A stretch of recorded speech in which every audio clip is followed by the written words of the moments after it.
আসসালামু আলাইকুম। এই পেশেন্টের ভিডিও আপনারা আগে দেখেছিলেন অপারেশন বেড থেকে কেমন ছিল। ছেলেটার বয়স একদমই কম, ১০ম শ্রেণীর স্টুডেন্ট। সো আমরা আজকে ওনার অপারেশনের ২ দিন পরের যে প্রাথমিক অবস্থাটা সেটা তুলে ধরব। আপনারা সবাই জানেন চূড়ান্ত একটি ফলাফল আসতে কয়েক মাস সময় লাগে।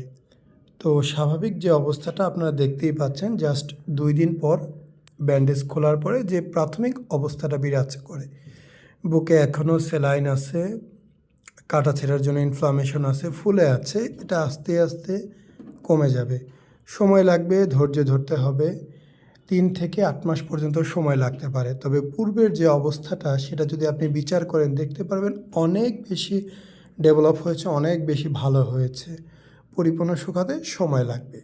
এ বিষয়ে আপনারা অনেকেই জানতে চান, দেখতে চান, বুঝতে চান। অবশ্যই আমাদের ক্লিনিকে আসবেন, সরাসরি সামনাসামনি দেখবেন, দেখে বুঝে শুনে তারপর সিদ্ধান্ত নেবেন আপনাদের কি করা উচিত, কোথায় করা উচিত। অপারেশন আমাদের এখানে করতে হবে এমন কোনো নিয়ম নেই।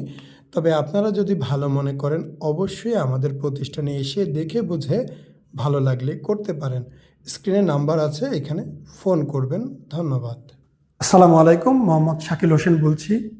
২০১৭ সাল থেকে আমরা গাইনোকমার্সি নিয়ে নিয়মিত কাজ করছি এবং ভিডিও প্রকাশ করছি। এই চ্যানেলে যারা নতুন এসেছেন আপনাদের কাছে অনুরোধ থাকবে আমাদের এই চ্যানেলটি আপনারা ভালোবাসা দিবেন এবং সাবস্ক্রাইব করবেন। এবং যারা অলরেডি সাবস্ক্রাইব করেছেন তাদেরকে অসংখ্য ধন্যবাদ। আপনারা কমেন্টের মাধ্যমে আপনাদের মতামত জানাবেন। ধন্যবাদ।